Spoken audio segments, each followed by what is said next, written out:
Dear students, welcome to Zenith Guru. मैं हूं निकी पंडित और आज का हमारा टॉपिक है एटॉमिक स्ट्रक्चर। बेसिकली आज की क्लास में हम एटम के बारे में जानेंगे, एटम के सब एटॉमिक पार्टिकल्स के बारे में जानेंगे और उन सब एटॉमिक पार्टिकल्स को किसने डिस्कवर किया है और वो एटम के अंदर किस तरीके से अरेंज है, इन सारी चीज़ों के बारे में हम आज की क्लास में जानेंगे। So let's start today's class. तो आपको इतना तो पता ही है कि एटम क्या होता है। Basically atom is a building block of any matter. कोई भी मैटर है उसका सबसे छोटा पार्टिकल क्या हो जाएगा, एटम कहलाएगा, राइट। और ये एटम इतना छोटा होता है, इतना छोटा होता है बियॉन्ड आवर इमेजिनेशन। हम इमेजिन भी नहीं कर सकते, इतना छोटा होता है एटम। इवन हम उसको माइक्रोस्कोप से भी नहीं देख सकते हैं। Okay, so atom are the building block of everything. जो भी चीज है हमारे आसपास वो सब किससे मिलके बना है, वो सारी चीजें एटम से मिलके बनी हुई हैं। Now element are made from only one type of atom, right. कोई भी जो एलिमेंट की बात करते हैं जैसे कि हाइड्रोजन है, हीलियम, लिथियम, पोटाशियम, सोडियम, तो ये जो एलिमेंट्स है ना, ये सिर्फ एक ही टाइप के एटम से मिलके बनते हैं। लेट्स सपोज कि हमारे पास आयरन का एक रॉड, ठीक है, अगर हमारे पास आयरन का एक रॉड है तो उसमें जितने भी एटम प्रेजेंट होंगे ना, वो सिर्फ और सिर्फ किसके होंगे, आयरन के ही होंगे। अगर हमारे पास सिल्वर के कोई ऑर्नामेंट्स है तो उसमें सारे के सारे जो पार्टिकल्स होंगे वो किसके होंगे, सिल्वर के होंगे। सारे के सारे एटम जो होंगे वो किसके होंगे, सिल्वर के होंगे। सो एलिमेंट्स आर मेड, जो एलिमेंट्स होते हैं वो सिंगल टाइप के एटम से मिलके बनते हैं। जैसे कि यहाँ पे एग्जाम्पल दे रखा है gold. Gold is made up of gold atom. Gold जो होगा वो सिर्फ और सिर्फ गोल्ड के एटम से मिलके बना होगा। नाइट्रोजन जो होगा वो सिर्फ और सिर्फ नाइट्रोजन के एटम से मिलके बना होगा। ऑक्सीजन जो होगा वो सिर्फ और सिर्फ ऑक्सीजन के एटम से मिलके बना होगा। And oxygen is made up of oxygen atom, both of which are completely specific and unique to the elements. Okay, देखो, a gold bar is made purely of gold atom. तो ये जो gold के बार है ये सिर्फ और सिर्फ किससे मिलके बने हैं, ये सिर्फ और सिर्फ गोल्ड से मिलके बने हैं। ठीक है, क्लियर है। तो कोई भी एलिमेंट सिर्फ उसी के स्पेसिफिक एटम से मिलके बनता है और कोई दूसरा एटम उसमें इन्वॉल्व नहीं होता है। नाउ सब एटॉमिक पार्टिकल्स, एक एटम बेसिकली माना यह जाता है कि एक एटम दिखने में कैसा होता है, एक एटम दिखने में ना स्फेयर शेप में होता है, जैसे कि यहाँ पे आपको दिख रहा है। 2D नहीं 3D की बात कर रहे हैं हम यहाँ पे। 2D में तो आपको सर्कुलर ही दिखेगा, बट 3D में कैसा दिखता है, हमको एक स्फेरिकल शेप में दिखता है। एक एटम के अंदर क्या क्या चीजें प्रेजेंट होती हैं उसको हम कहते हैं सब एटॉमिक पार्टिकल्स। तो फटाफट से मुझे बताइए कि एक एटम के अंदर क्या क्या चीजें प्रेजेंट होती हैं। So an atom is composed of 3 सब एटॉमिक पार्टिकल्स। एटम के अंदर 3 सब एटॉमिक पार्टिकल्स प्रेजेंट होते हैं। कौन कौन से हैं, प्रोटॉन, न्यूट्रॉन एंड इलेक्ट्रॉन। एक एटम है उसके अंदर प्रोटॉन प्रेजेंट होता है, इलेक्ट्रॉन प्रेजेंट होता है, न्यूट्रॉन प्रेजेंट होता है। अब हम इन सब के बारे में एक एक करके जानेंगे और ये कहाँ लोकेट होते हैं एक एटम के अंदर उसके बारे में भी जानते हैं, राइट। सो सबसे पहले बात करेंगे हम प्रोटॉन की। सो बेसिकली जो प्रोटॉन होते हैं ना, ये बड़े ही पॉजिटिव होते हैं, ठीक है, ये सबको पॉजिटिव कर देते हैं, ये खुद भी बहुत पॉजिटिव होते हैं, इनके अंदर नेगेटिविटी होती ही नहीं है, ठीक। सो पॉजिटिवली चार्ज कैसे होते हैं, ये पॉजिटिवली चार्ज्ड पार्टिकल है, बट ये प्रेजेंट कहाँ है एक एटम के अंदर, ये प्रेजेंट होते हैं एटम के न्यूक्लियस में। एंड इनका रिलेटिव वेट कितना होता है, दैट इज 1। 3 चीजें हमने पता कर ली प्रोटॉन के बारे में। पॉजिटिवली चार्ज, न्यूक्लियस के अंदर प्रेजेंट होता है एंड जो इसका रिलेटिव वेट है दैट इज 1।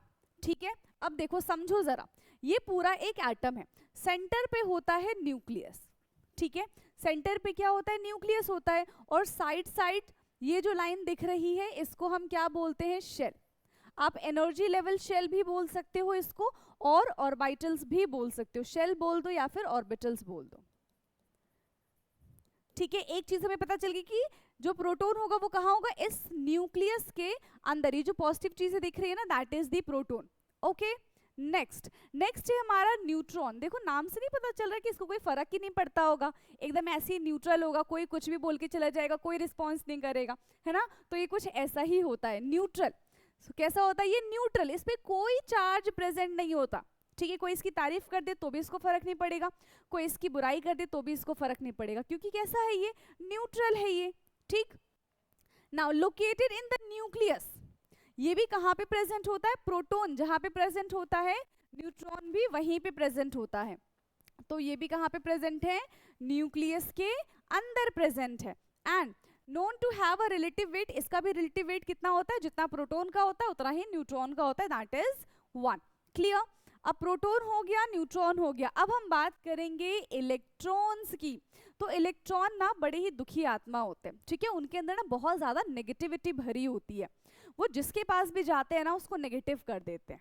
ठीक है, सो कैसे चार्ज होते हैं ये, नेगेटिवली चार्ज होते हैं। पहली चीज, कहाँ पे प्रेजेंट होते हैं, लोकेटेड इन शेल। अभी बताया था ना शेल क्या होता है, एक एटम है, एटम के अंदर न्यूक्लियस होता है और बाहर जो लाइन दिख रही थी हमको दैट इज द शेल, या फिर हम उसको ऑर्बिटल्स भी बोल सकते हैं, जिसपे इलेक्ट्रॉन रिवॉल्व करता है।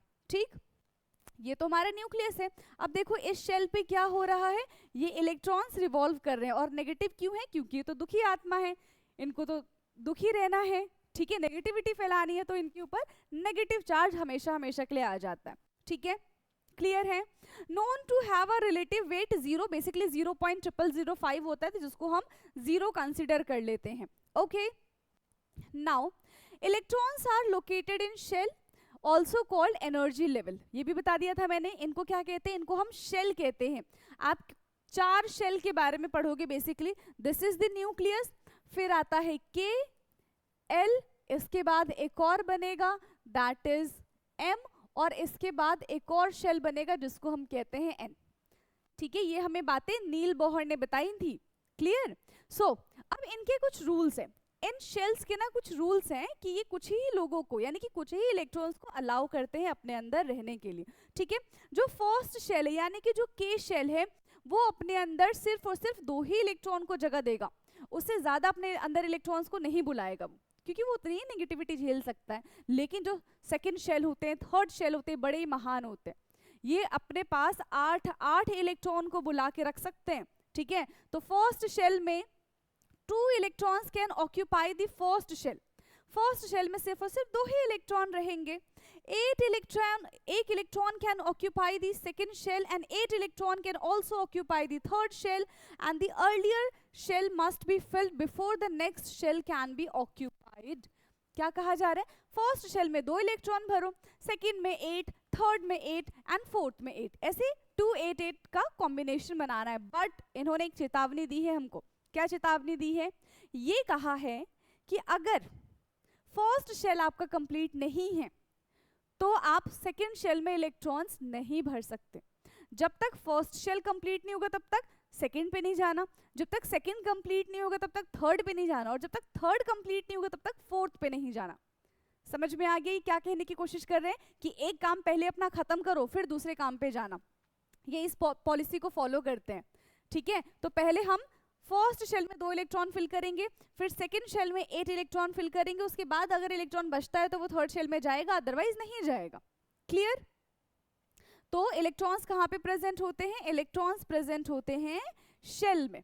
नाउ अब इन सब एटॉमिक पार्टिकल्स को डिस्कवर किसने किया, हमें ये भी तो पता होना चाहिए कि किनकी वजह से हम ये सारी चीजें पढ़ रहे हैं, तो वो भी इंपॉर्टेंट है ना। Who discovered the sub atomic particles, तो फटाफट से मेरे साथ बोलेंगे कौन कौन से सब एटॉमिक पार्टिकल्स है, प्रोटॉन, इलेक्ट्रॉन एंड न्यूट्रॉन। अब इनकी डिस्कवरी देख लेते हैं। ठीक, तो जे थॉमसन, यहाँ पे एक जे गायब है, जे थॉमसन। ठीक है, जे थॉमसन ने क्या डिस्कवर किया है, इलेक्ट्रॉन की डिस्कवरी की है। कब की इलेक्ट्रॉन की डिस्कवरी, 1897, जब आप थे भी नहीं, सोचो जब आप थे भी नहीं तब इलेक्ट्रॉन, प्रोटॉन, न्यूट्रॉन सबकी डिस्कवरी हो गई थी, वो वेट कर रहे थे कि कब आप आओगे और इन सारी चीजों को पढ़ोगे। ठीक, उसके बाद आते हैं अर्नस्ट रदरफोर्ड, डिस्कवर्ड दी प्रोटॉन इन 1909, और बेसिकली यहाँ पे एक और नाम आता है दैट इज ई गोल्डस्टीन। ठीक है, दूसरा नाम क्या आता है, ई गोल्डस्टीन।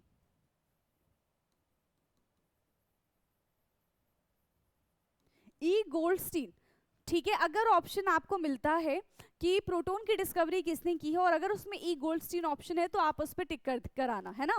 नाउ जेम्स चैडविक यानी कि जे चैडविक जिनको हम प्यार से बुलाते हैं, इन्होंने डिस्कवरी की है न्यूट्रॉन की, और कब कर दी, 1932 में। तो सबसे पहले इलेक्ट्रॉन डिस्कवर हुआ, फिर प्रोटॉन डिस्कवर हुआ, और फिर न्यूट्रॉन डिस्कवर हुआ।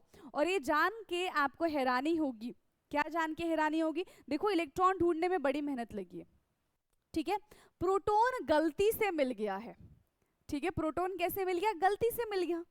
तो इस तरीके से तो इनकी खोज हुई है, समझ में आ गया।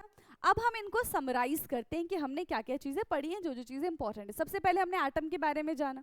एटम के अंदर सब एटॉमिक पार्टिकल्स होते हैं, प्रोटॉन है, न्यूट्रॉन है, इलेक्ट्रॉन है, ठीक है। इनकी लोकेशन क्या है, प्रोटॉन पाया जाता है न्यूक्लियस में, न्यूट्रॉन भी न्यूक्लियस में, एंड इलेक्ट्रॉन पाया जाता है शेल में। इनके ऊपर चार्ज कैसा होता है, तो प्रोटॉन पॉजिटिव है रहता है, हमेशा खुश रहेगा, उसको किसी बात की टेंशन नहीं है। न्यूट्रॉन कैसा रहेगा, उसको फर्क ही नहीं पड़ता। एंड इलेक्ट्रॉन हमेशा दुखी आत्मा, नेगेटिव, ठीक।